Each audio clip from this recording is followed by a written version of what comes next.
Em Grande Reforma.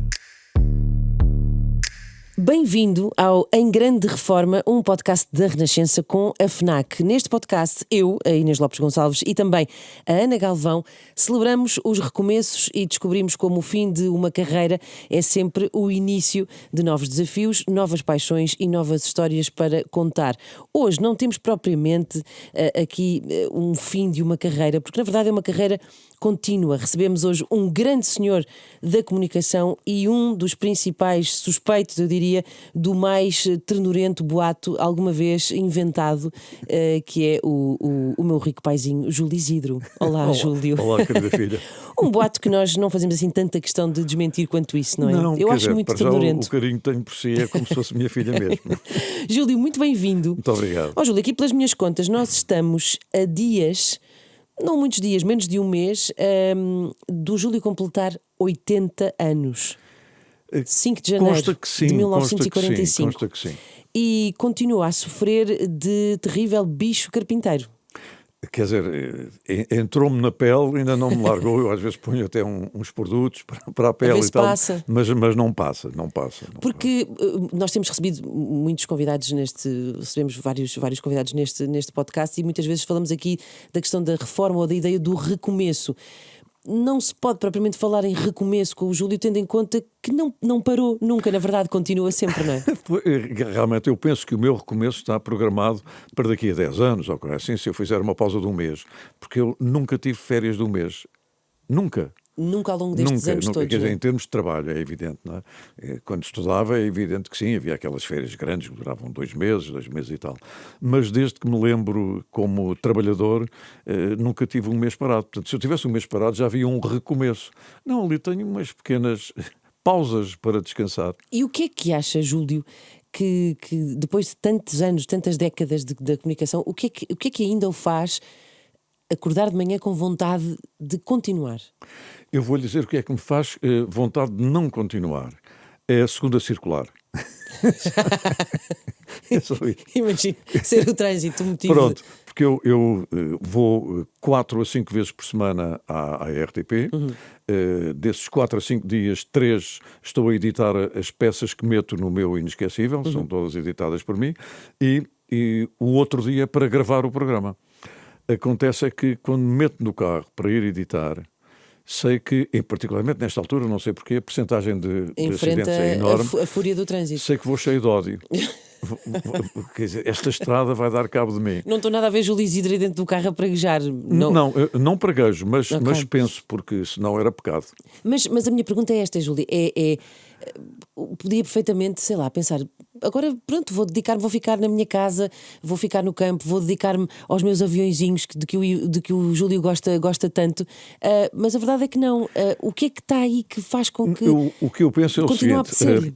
eu penso que tenho alguma utilidade, tenho a noção da minha utilidade. Enquanto eu me sentir útil naquilo que faço e sinto o feedback que tenho todos os dias, quer seja através da televisão, quer também através aqui da Rádio Renascença e particularmente por causa do Hotel Califórnia, exato.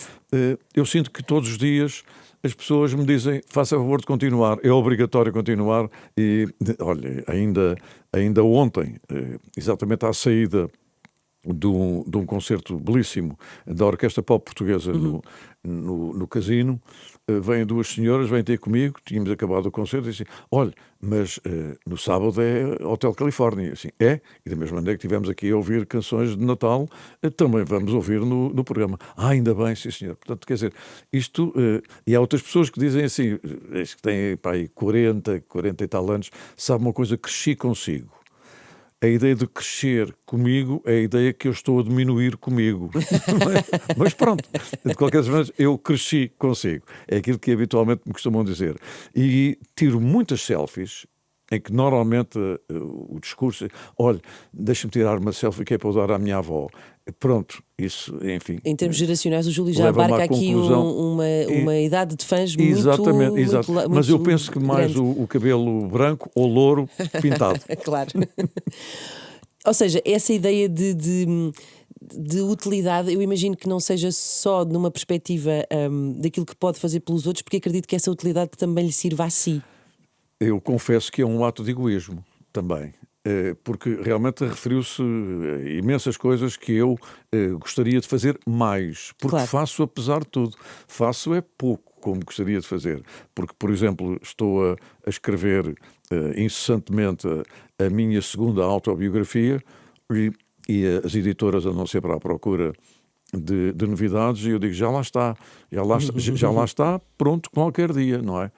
Porque é como aquela história, quer dizer, qualquer marido lá em casa arranja a torneira que está a pingar, quer dizer, 3 ou 6 meses ele fará isso um Claro, dia, que mais, é o meu mais, caso. mais dia, mais 6 mesmo, meses, a coisa acontece, exatamente. claro. Portanto, eu estou nessa base. Em relação aos aviões, gostava de estar mais tempo na minha oficina. Em relação à arrumação até das minhas coisas também. Mas eu penso que arrumar as minhas coisas é arrumar a vida. E eu não o quero arrumar. Quero ter a vida desarrumada. Claro. Júlio, e como é que o Júlio vê, porque já passou por tantas décadas e se calhar nos últimos tempos as coisas também evoluem de uma forma um bocadinho mais voraz, não é? Como é que vê a evolução da rádio e da televisão também, desde que começou lá muito atrás, naquelas emissões experimentais na Feira Popular, era um Julinho pequenino. Como é que olha para isto tudo, assim, em retrospectiva? Olha, eu gosto da palavra saudade, porque não tenho medo dela. Gosto da palavra saudade. E devo dizer que a tecnologia tem-me feito imenso arranjo. Hoje eu vim de outro sítio para estar aqui a dar esta entrevista e realmente para ir ao outro sítio, era um sítio que eu não fazia a mínima ideia, dá-me imenso jeito o GPS, não é? E como também me dá imenso jeito contatar pelo telemóvel em qualquer momento. Mas eu penso que a pouca, para a época era razoável, tecnologia que havia na época, fazendo televisão concretamente, era muitíssimo boa para estimular a nossa capacidade criativa e o nosso esforço. Ou Eu não vou dizer, para necessariamente? estimular a capacidade criativa, acho que é. Ou seja, porque havia se calhar poucos recursos tecnológicos, obrigava-nos não é? A naturalmente, necessidade aguça ao engenho, exatamente, não é? a reinventar, Claro. ou a inventar a partir do nada. Pronto, eu fiz uma entrevista ao Brian Ferry, fui de propósito a Madrid fazer a entrevista, gravando, obviamente, numa cassete. Cheguei ao estúdio, só para a rádio, evidentemente, e transcrevi a cassete e verifiquei que o meu gravador estava com as pilhas em baixo e o Brian Ferry estava a falar com a voz assim. Portanto, eu tinha que arranjar maneira Claro. de acertar aquilo. Hoje em dia, com qualquer maquineta tecnológica, isso resolvia-se. Não, eu resolvi pondo, já passei por uma fita, e resolvi pôr um cinzeiro em cima da fita. Um cinzeiro, mas para quê? Porquê? Para dar mais peso, para a fita andar mais devagar. E depois punha no máximo da velocidade e fui tentando arranjar de memória qual seria a voz do Brian Ferry. Quando ia pondo entre cinzeiros e maços de cigarros e mais umas coisas, enquanto os contrapesos estavam certos, estava ali o Brian Ferry. Chegámos à voz do Brian Ferry, Chegámos tal à voz como do Brian a Ferry. conhecemos. Bem, Pronto. espetacular. Pronto, é apenas para lhe dar esta ideia. Eu penso que realmente, falando da televisão, o que eu gostaria mais é cada vez mais que o produto nacional bruto fosse utilizado. Em que, o que é que isso não quer dizer? Não é. Acho que é um exemplo que não é nenhuma crítica especial, mas grandes cantores franceses, grandes cantores de todas as nacionalidades começaram as suas carreiras. Olha, ainda ontem eu falava disso. A Brenda Lee ganhou um concurso de talentos, tinha 10 anos, e ganhou um prémio indo participar num programa de rádio. Portanto, eu penso que não precisávamos de um programa chamado The Voice, bastava que fosse um programa chamado A Voz. Porque mais cadeira a rodar, menos cadeira a rodar, programas de talentos sempre houve. Claro, e pessoas para exibir esses talentos sempre haverá. E concursos de conhecimentos dos mais variados. Não há nenhuma crítica àquilo que é importado, mas numa altura em que nós vivemos um tempo em que quanto menos importarmos, menos dinheirinho sai daqui, e seria bom era nós exportarmos os nossos talentos, e acontece, por exemplo, com novelas e tal, eu acho que seria bem melhor utilizar-se o material nacional. É uma ideia que não é uma crítica, é uma ideia, é uma realidade hoje em dia. Esta globalização tem aspectos positivos e, para mim, também tem aspectos alguns negativos. Em relação à rádio, é praticamente a mesma coisa. Não é? Eu, olhando para estes computadores todos, de vez em quando tenho saudades de ter os giradiscos da mão direita e os giradiscos da mão esquerda. Mas também não é avesso a essas... Nada, isso, nada, não é? nada, quer dizer, isto Não- existe. utiliza-se. Claro. Quer dizer, as pessoas, eu não uso teleponto por natureza, não, até porque tenho medo que aquilo pare. Eu também não ponho o bilhete de avião no telemóvel, tenho medo que quando chegar lá que aquilo não dê resultado. E é uma leve forma em papel. também de continuar a exercitar aqui isto que temos dentro da cabeça, não é? Exatamente isso. Eu acho que isto é um exercício, a função faz o órgão. Claro. E realmente eu passo muitos dias e até algumas noites de vez em quando a inventar coisas. As da noite, quando acordo, depois chego à conclusão que não prestavam para nada. Mas de qualquer das maneiras, Mas registram-se, sonhei não com vá elas, sonhei com aproveitar-se alguma coisa. O Júlio tem medo de parar. Tenho. Acho que é a primeira vez que vou dizer isto. Tenho porque tenho imensas coisas que gostava de fazer. Como, por exemplo? Na sua Lá profissão está, ou extra também? A minha mulher está sempre a dizer: tu tens muito jeito para escrever, devias escrever mais. Porque, por exemplo, há assim, por exemplo, um grande apresentador britânico chamado Parkinson, não morreu de Parkinson, morreu de velhote.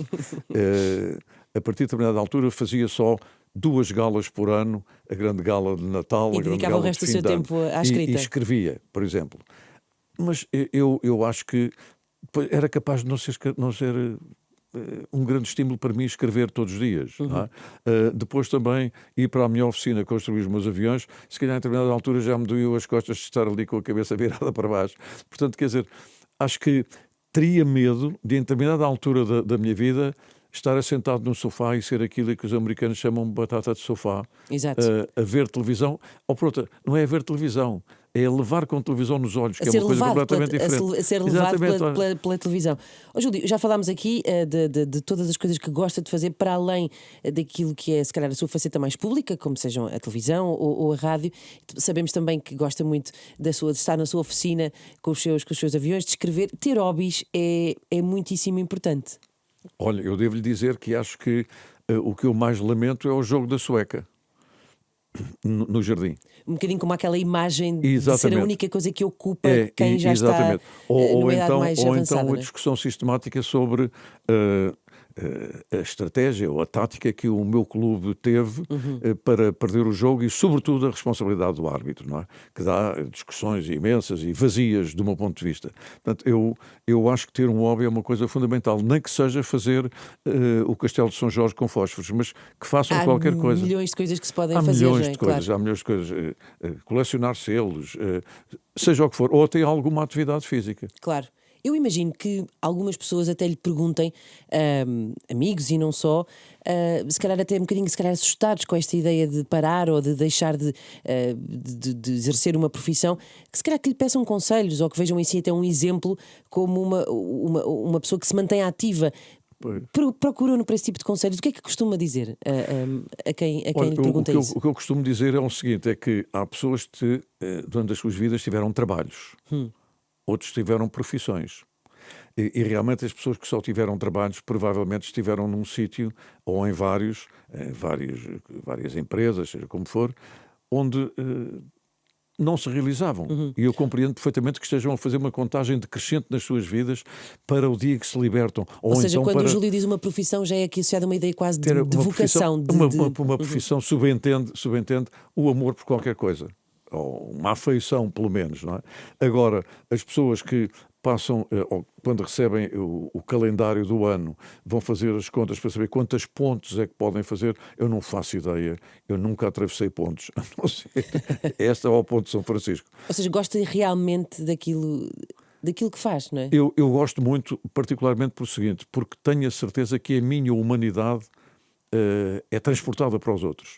Eu não podia estar, vou fazer agora no dia 15 de janeiro, 16 de janeiro, exatamente, 16 de janeiro, 65 anos de profissão. Eu sei que estava a falar do seu aniversário, eu assim, olha, não é dia 16, não, é dia 5 que eu sei de cor. Tudo com o mês de janeiro.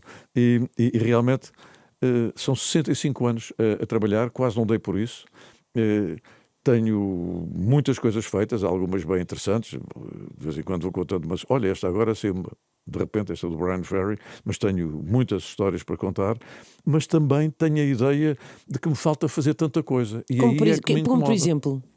Minha querida, olha, a este nível eu gostaria, porque por interrupções que o meu lado otimista me inibe de agora explicar, deixei de fazer entrevistas internacionais às grandes vedetas.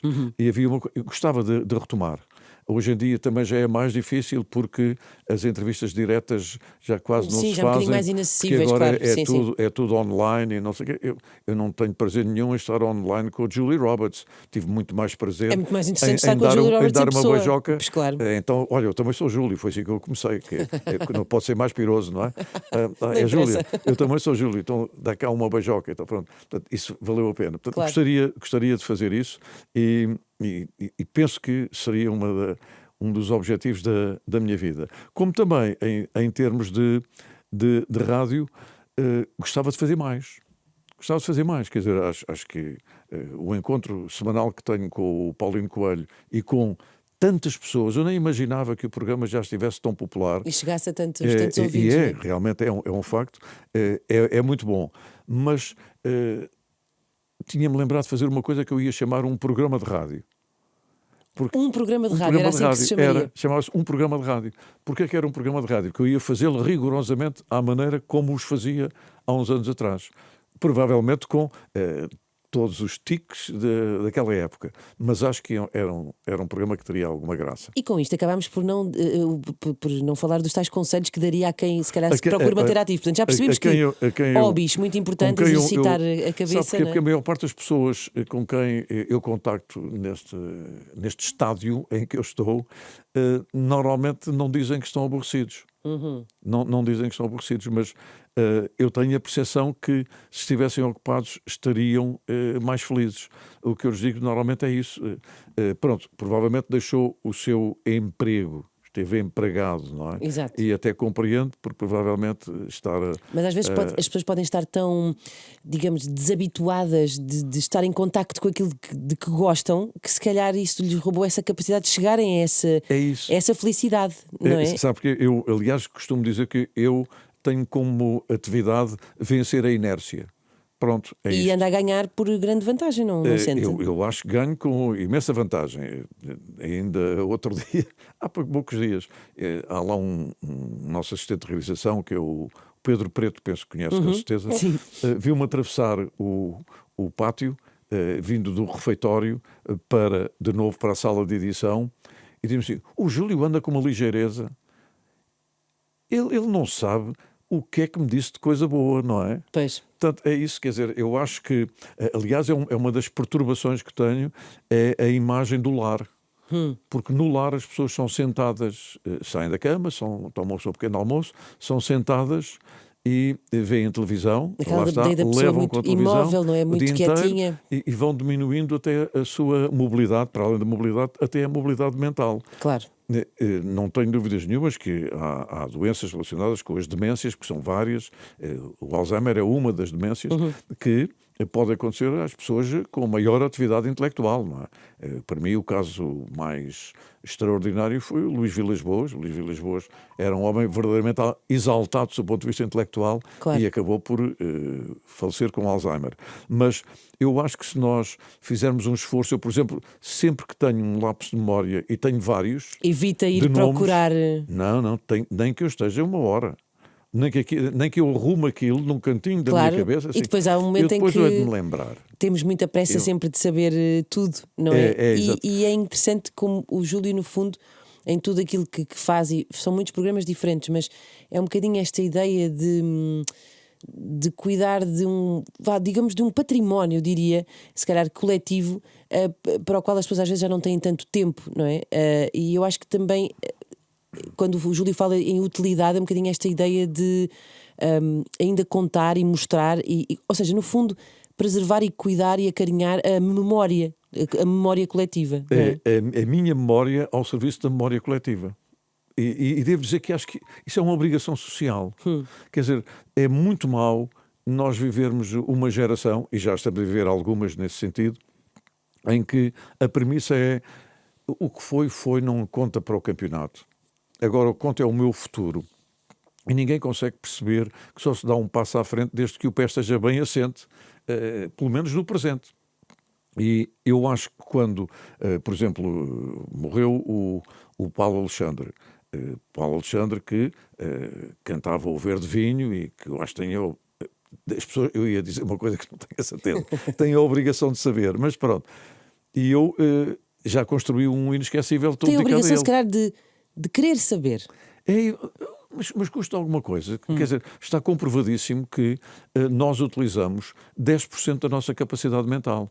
Estou a excluir o Einstein disso, não é? Evidentemente. Mas nós utilizamos 10% da nossa capacidade mental. Então, se nós acrescentarmos mais uns outros 10%, é bem interessante. Isto é uma máquina e é um reservatório extraordinário a nossa cabeça. Portanto, enquanto a cabeça for capaz... e eu penso que não tenho queimado muitos neurónios sem fumar cigarrinhos. E estou a fazer uma insinuação direta. Estou aqui a Exatamente. Está-me aqui a servir uma carapuça. Também o Alvin sente-se perfeitamente violentado pela circunstância de eu dizer que nunca estive bêbado na minha vida, nunca. Ele Não acha, faço a mínima ideia. ele acha isso uma, Ele de vez em quando diz, impossibilidade. Júlio, tu nunca tens que um dia te embebedar e sou eu que te vou embebedar. Ele vai ter que crescer muito para que isso aconteça. Não vai, não é? Pois, não portanto, consegue. quer dizer, eu acho que preservar os neurónios a esse nível também é bom. E por outro lado, é olhar para as pessoas e gostar delas. Eu gosto, na generalidade, da maior parte das pessoas. Gosto, por natureza gosto. Não sou nada, não estou aqui a fazer uma de Madre Teresa de Calcutá, não é isso. Mas na generalidade eu gosto das pessoas. Até prova em contrário. Exatamente. Acho que é melhor assim. Mantém aqui o espírito aberto. Júlio, para terminar, vou-lhe perguntar se existe, e é complicado, esta pergunta pode ser um bocadinho difícil, existe alguma obra, e quando eu digo alguma obra falo de um filme, de um livro, de uma pintura, do que seja, ou um momento que para o Júlio seja, no fundo, resuma aqui, encapsula aqui este seu espírito de reinvenção. Bem, O que é que lhe vem assim à são memória? Muitos, ainda por cima porque, e a menina sabe, está-me a fazer esta pergunta, também de uma forma capciosa, digamos, que eu choro com facilidade. Mas devo dizer, é uma história muito breve. Um dia, eu, durante bastante tempo, durante uns anos, para além de fazer televisão e rádio, aproveitava as férias para ir como animador do Paquete Funchal. De manhã dava aulas de ginástica às pessoas que queriam. Normalmente eram mais senhoras. Íamos para o DEC, eu dava-lhes aula de ginástica. Bem equipado a fazer E isso. à tarde fazíamos reuniões culturais em que eu contava histórias e passava música e tal. E à noite também animava os bailes. E um dia nós acostámos, ou nunca tinha ido naquela altura, foi a primeira vez, a Veneza. Eu deixei toda a gente sair e depois saí sozinho. Saí sozinho e entrei na Praça de São Marcos, olhei para aquele ambiente, que tudo aquilo estava metido na minha cabeça por postais. Pelos não livros mais e do que pelos, claro, pelos exato. livros, não é? E comecei a chorar convulsivamente. Sozinho, não quis estar com os outros passageiros, nem com ninguém. Estava a olhar para a Praça de São Marcos e a pensar o que havia de história em tudo aquilo, não é? De história e de histórias, não é? E estava eu na maior contemplação de lágrimas a cair e ouço, olha o Júlio Isidro. Era uma excursão do Porto que tinha vindo de outro barco, provavelmente, e que desmancharam-me um bocadinho aquele momento. Isso teve Mas antes eu muita chorei graça, muito. foi assim o alívio cómico, traduzindo do inglês diretamente, não é? Daquela situação toda muito, assim, muito emotiva, mas isso tem muita graça. Ou seja, diria que esse momento, no fundo, a leitura que eu faço disso, não sei se é essa que o Júlio quer dizer também, mas um bocadinho esta ideia de nos continuarmos a comover e a espantar com o mundo, no fundo. Olha, eu lá está, no concerto de ontem, a minha mulher já nem olha para mim, porque alguns Já só lhe números que estende foram o ali Kleenex. passados, pois, já eu estava de lágrima no olho. Passaram a Décia Fidelis numa interpretação notável e eu fiquei comovidíssimo. Depois passaram no Terraca e eu fiquei comovidíssimo. Por exemplo, a música comove-me imenso. O que não quer dizer que não haja alguma que não me indigne, mas isso é outra questão. Isso é outra coisa. É como algumas pessoas, não todas as pessoas, não é? Júlio, para terminar, já que falamos de música, inevitavelmente o concerto do primeiro dia de janeiro, este ano? Tenho, é o 12º ano que faço. E é o 12º ano que eu digo à administração do Casino de Estoril, muito obrigado, não vou vestir o smoking, a minha mulher não vai aparecer de rabona, porque eu tenho que estar no dia 31 à noite a assistir ao ensaio geral. do Não concerto. explicámos do que é que estamos a falar. Estamos a falar do do concerto de Ano Novo, que é Exatamente. transmitido em direto do Music Verein de Viena da Áustria. De Viena. Uhum. E eu, portanto, tenho que estar cerca das 8 horas da noite a assistir ao ensaio geral, que é rigorosamente igual ao que vai acontecer no dia seguinte, porque não brincam em serviço, Pois, portanto, claro. é tudo igual. Só o público é que não é. O público do ensaio só paga bilhetes a 5.000 euros. Sim, coisa pouca. Exatamente. E o público do próprio dia paga provavelmente o dobro ou o triplo. E então eu vou assistir ao concerto para tomar notas, para no dia seguinte, às 8 horas da manhã, meter no carro e ser o primeiro profissional de televisão a fazer televisão. E então vou pela segunda circular à primeiro vontade, humano que na está segunda vazia, circular, exatamente. Está vazia. Nesse dia a segunda É o circular dia em não- que eu amo fazer a segunda circular. Não o incomoda. Uma última pergunta para terminar e muito rapidamente, Júlio. Ter este ano, 2025, são 80 anos. Como é que se sente? O ter 80 anos é o quê? Olha, É um número só? É quem me perguntar quantos anos tenho, eu respondo que gostava de saber, mas não sei. Porque são os que estão para a frente. São só esses que me interessam. Muito obrigada. Muito obrigado.